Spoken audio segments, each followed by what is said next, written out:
ابھی ہمیں جوائن کیا ہے ڈاکٹر پیر طارق شریف زادہ صاحب نے۔ ڈاکٹر صاحب السلام علیکم، ویلکم، شکریہ تشریف آوری کا۔ ڈاکٹر صاحب ویسے عموماً ہمارے ساتھ سحری میں ہوتے ہیں، سحری ٹرانسمیشن میں، لیکن آج افطار ٹرانسمیشن کا بھی حصہ ہیں۔ ڈاکٹر صاحب آج ہم گفتگو کر رہے ہیں عشرہ مغفرت کے حوالے سے۔ ویسے علامہ صاحب نے بہت اچھی رہنمائی فرمائی کہ عشرہ مغفرت میں ہم کیسے اللہ تعالیٰ کی خوشنودی حاصل کر سکتے ہیں۔ یہ بتا دیجئے کہ مختصراً کہ کون سی ایسے لوگ ہیں جن کی اس عشرے میں بھی مغفرت نہیں ہو سکتی، اور کیا اعمال ایسے کرنے چاہیے کہ ہماری بخشش ہو سکے؟ اس میں رب محمد کریم علیہ الصلوۃ والتسلیم، سب سے پہلے تو یادآوری کا شکریہ، اور یقیناً سحری کے ساتھ ساتھ آج افطار میں یہاں آپ کے سامعین و ناظرین سے مخاطب ہونا یہ ایک دوگانہ سرشاری کا ذریعہ ہے۔ اللہ تعالیٰ آپ کی توفیقات میں ہر آن برکتیں عطا فرمائے۔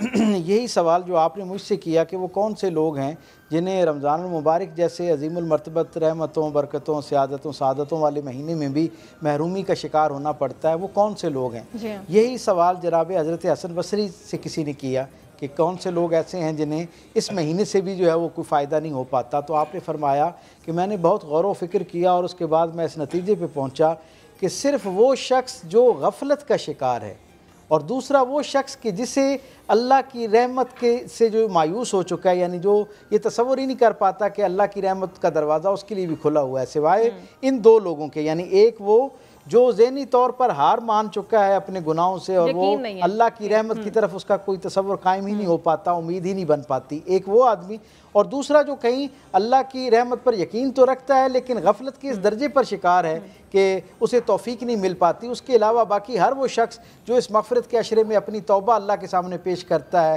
سابق اعمال کے اوپر ندامت کا اظہار کرتے ہوئے آئندہ ویسا نہ کرنے کی پکی اور پختہ جو ہے وہ وعدہ اللہ کے سامنے رکھتا ہے، اس ظاہری زبان سے کہی ہوئی یہ دو باتیں جو ہیں ان کے اندر اتنی قوت اور توانائی ہے کہ پروردگار عالم اتنی سی بات سننے پر اپنی ساری نورانی مخلوق کو مخاطب کر کے کہتا ہے، دیکھو زمین کے اس ٹکڑے پر فلاں شخص نے اپنے رب کے ساتھ صلح کر لی ہے۔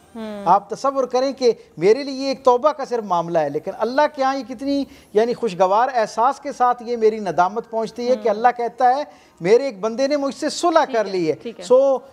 اس کے بعد کیا ہوتا ہے، جیسے ہی کوئی شخص کے بارے میں اللہ یہ فرماتا ہے، ساتھ ہی اس کے سابقہ جتنے گناہ ہوتے ہیں ان پر فرمان رحمت جاری ہو جایا کرتا ہے۔ اب جب تک وہ دوبارہ معصیت کو اپنے اوپر طاری نہیں کرتا، اس گناہ کی دنیا میں دوبارہ واپس نہیں پلٹتا، اس وقت تک اللہ کی رحمت اس کو اپنی دامن میں لیے رکھتی ہے۔ تو ڈاکٹر صاحب اس چیز پہ رہنمائی فرما دیں کہ کچھ لوگ مغفرت تو اللہ تعالیٰ کی طلب کر رہے تھے لیکن ان کے اپنے والدین ان سے راضی نہیں ہوتے، تو ایسے لوگوں کے لیے کیا، بظاہر وہ کوئی ایسی نافرمانی نہیں کرے لیکن والدین اس طرح سے خوش نہیں ہیں، تو کیا ایسے لوگوں کی مغفرت اللہ تعالیٰ قبول کر لیتے ہیں؟ بہت سادہ سی بات ہے کہ میرا اور آپ کا کریم رب اپنے حقوق کے معاملے میں اتنا فیاض ہے کہ بندہ مومن جب اس کے سامنے اپنی اعلانیہ توبہ یعنی اپنی معذرت پیش کرتا ہے نا، تو وہ اتنا باوقار رب ہے کہ بندے کو دوسری مرتبہ توبہ کا اظہار کرنے کی ضرورت پیش نہیں آتی، اللہ اس کے لیے فرمان رحمت جاری کر دیتا ہے۔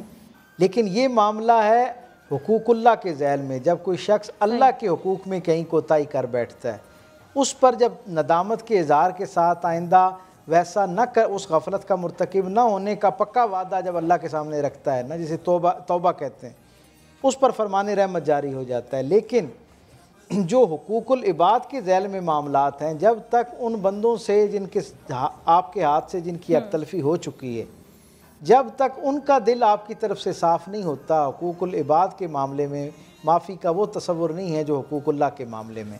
مجھ سے اکثر لوگ یہ سوال کرتے ہیں کہ ہم اپنے بہن بھائیوں کے معاملے میں بڑے یعنی بہترین خدمت ان کی کرتے ہیں، ان کے لیے بہترین وسائل فراہم کرتے ہیں، ان کی ہمیشہ خیر خواہی میں لگے رہتے ہیں، لیکن ان کی طرف سے ہمیں بڑی تکلیف اور اذیت پہنچتی ہے، ہماری بڑی حق تلفی کی جاتی۔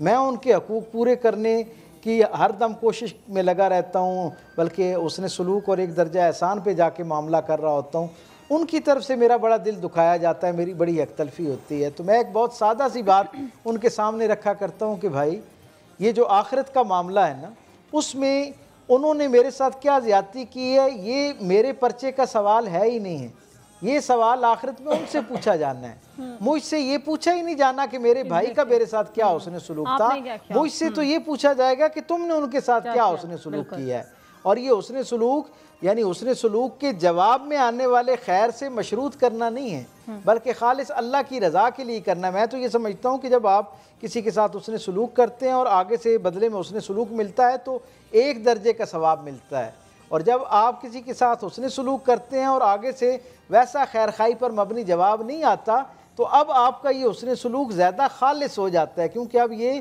خالص اللہ کے لیے ہو جاتا ہے. دنیاوی وہ جو ایک تقاضا ہے مروت کا اس کی ذیل میں نہیں رہتا. سو اللہ کے ہاں بندے کا اجر جو ہے وہ کئی گنا بڑھ جایا کرتا ہے. اور میرے کریم آقا کی آخری بات آپ کے سامعین و ناظرین کے سپرد کرتے ہوئے میرے رسول صلی اللہ علیہ وسلم نے فرمایا، اے میرے بیٹے انس، میں تمہیں اپنی ایک عظیم الشان سنت نہ بتاؤں؟ کہا یا رسول اللہ بتائیے. کہا میں ایک ایسی سنت تمہیں بتانے جا رہا ہوں کہ جس کے اختیار کرتے ہی بے حساب جنت کا اللہ نے وعدہ کر رکھا ہے، بغیر حساب کتاب کے جنت میں جانے کا. وہ وعدہ کس بات پر ہے؟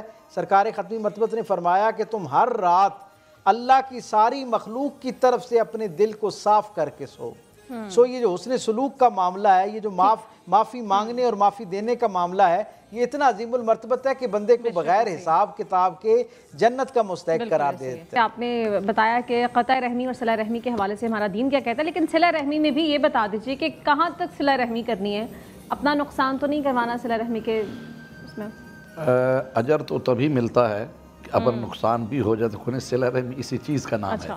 صلہ رحمی اسی چیز کا نام ہے کہ انسان اپنا جس نے زیادتی کی ہے اس کے سامنے پیش کر دے تاکہ اس کو یہ اور اچھا دوسرا یہ ہے صلہ رحمی کرنے سے اگر تو جس کے ساتھ صلہ رحمی کر رہے ہیں اس کا ضمیر زندہ ہے، مردہ نہیں ہے، وہ خود ندامت کا شکار ہو جائے گا کہ جی میں اس کے ساتھ بار بار اس طرح کرتا ہوں اور یہ میرے ساتھ اس طرح کرتا ہے. اس کے بارے میں ایک عارف باللہ شخص کہیں جا رہا تھا، یہ ذرا میں سمجھانے کے لیے. تو نہر کے کنارے وہاں پہ ایک بچھو اندر ڈوب رہا تھا. اس نے ایک پتا پھینکا کہ وہ اس کے اوپر بیٹھ کے قریب آیا تاکہ میں اس کی جان بچا لوں، باہر نکالوں. ٹھیک ہے. اس پتے کے اوپر جب بچھو پہنچا، پتا اٹھا کے وہ جب لانے لگا بالکل کنارے پہ، اس نے ایسے اس کو ڈس لیا. جیسے اس کو ڈسا تو وہ ہاتھ سے گرا پتا پھر اس کے اندر. پھر تھوڑی دیر بعد اس نے ایسے کیا، 3-4 مرتبہ کیا تو وہ بار بار اس کو ڈس دیتا ہے. اس نے پھینک، اس نے کہا چلو کیا ضرورت ہے مجھے، میں اس کی جان بچانا چاہتا ہوں، یہ میرے ساتھ یہ کرنا چاہتا ہے. تھوڑا آگے گیا، اس کی ضمیر نے ملامت کیا. اس نے کہا یہ ہے بچھو حشرات الارض میں سے، میں ہوں حضرت انسان اشرف المخلوقات. جب وہ ایک بچھو حشرات الارض ہو کر اپنی بری عادت نہیں چھوڑ رہا تو میں اشرف المخلوقات ہو کر اپنی اچھی عادت کیوں چھوڑ دوں؟ تو یہ صلہ رحمی حکم خدا اور رسول میں ایک اچھی عادت ہے. اگر آپ کے سامنے والا آپ کے ساتھ قطع رحمی بھی کر رہا ہے تو آپ اس کے اوپر جتنی زیادہ صلہ رحمی کریں گے اس کا اجر آپ کو ضرور ملے گا. جیسا کہ میں نے پہلے کہا، اور یہ صلہ رحمی کرنے سے انسان کا اپنا فائدہ ہے. رزق میں اضافہ ہوتا ہے، اس کی عزت میں اضافہ ہوتا ہے، اس کی مال و دولت میں اضافہ ہوتا ہے، اس کی عمر زیادہ بڑھتی ہے. جی ہاں. ہمارے ہاں تو یہ کنسیپٹ بن گیا ہے کہ یہ میری زندگی لوح محفوظ میں اگر 30 سال ہے جو لکھا گیا وہ لکھا گیا. نہیں، خدا اور رسول ارشاد فرماتے ہیں زندگی کو تم بڑھا بھی سکتے ہو، اس کو تم کم بھی کر سکتے ہو. اگر تم صلہ رحمی کرو گے تو زندگی بڑھ جائے گی، اگر قطع رحمی کرو گے تو زندگی کم ہو جائے گی. تو یہ انسان کے اپنے اختیار میں ہے. اور یہ ان تمام نیکیوں میں چیز آتی ہے صلہ رحمی کرنا کہ جس کی وجہ سے، اور قرآن مجید میں اس کا ہے کہ تم ایسا کام کیوں، اللہ جس کو جوڑنے کا حکم دیتا تم اس کو توڑ دیتے ہو. تو ہمارے ہاں یہ چھوٹی چھوٹی باتوں پہ جو معاشرے میں، خاندانوں میں، بہن بھائیوں میں یہ ہوتا ہے، اس کو نظر انداز کرنا چاہیے. پھر اس سے آگے بڑھ کر یہ ہے کہ ہم حج پہ جاتے ہیں، باقی امور پہ جاتے ہیں. یہ روایات ملتا ہے کہ جب ہم کعبہ کو سامنے دیکھتے ہیں دعا کرتے ہیں یا اللہ میرے گناہ معاف فرما، میری خطائیں معاف فرما، میری کوتاہیاں معاف فرما. اس وقت عاطف غیبی سے آواز آتی ہے میرے سے معافی مانگنے سے پہلے جن کے ساتھ تو نے زیادتی کی ہے یا جنہوں نے تیرے ساتھ زیادتی کی، کیا تو نے ان کو معاف کر دیا جو مجھ سے معافی مانگ رہا ہے؟ کیوں جیسے ہمارا مغفرت کا یہ ٹاپک ہے تو یہ اس کے بھی ہے کہ جب اللہ سے ہم مغفرت طلب کر رہے ہیں تو جو ہمارے ساتھ زیادتی کرتا ہے ہمارا حق بنتا ہے کہ ہم اس کو پہلے معاف کریں، للہ قربتاً اللہ. تو یقیناً وہ، اور پھر کائنات عالم میں دیکھیں کہ ہر وڈیرا بندہ جس کی آپ نافرمانی کریں گے وہ آپ کو اگر اپنے گھر بلائے گا، اپنے ڈیرے پہ بلائے گا تو آپ کو بے عزت کرنے کے لیے. ایسے ہی ہے یا نہیں ہے؟ بالکل. یعنی اگر کسی آپ، میں اگر یہ مثال دے دوں، ہمارے ہاں زیادہ جو لوگ پہچان جاتے ہیں ایم پی اے منسٹر حضرات اس طرح کا ہو اور گاؤں کا کوئی بندہ اس سے زیادتی کرے تو اپنے ڈیرے پہ اپنے گھر میں اس کو بلائے گا، اس کو عزت دینے کے لیے یا اس کو بے عزت کرنے کے لیے؟ بے عزت کرنے کے لیے. تو پھر کتنا کریم ہے وہ اللہ کہ وہ اپنے نافرمان کو بھی اپنے گھر میں بے عزت کرنے کے لیے نہیں، اس کا مقام بلند کرنے کے لیے، عزت دینے کے لیے ہوتا ہے.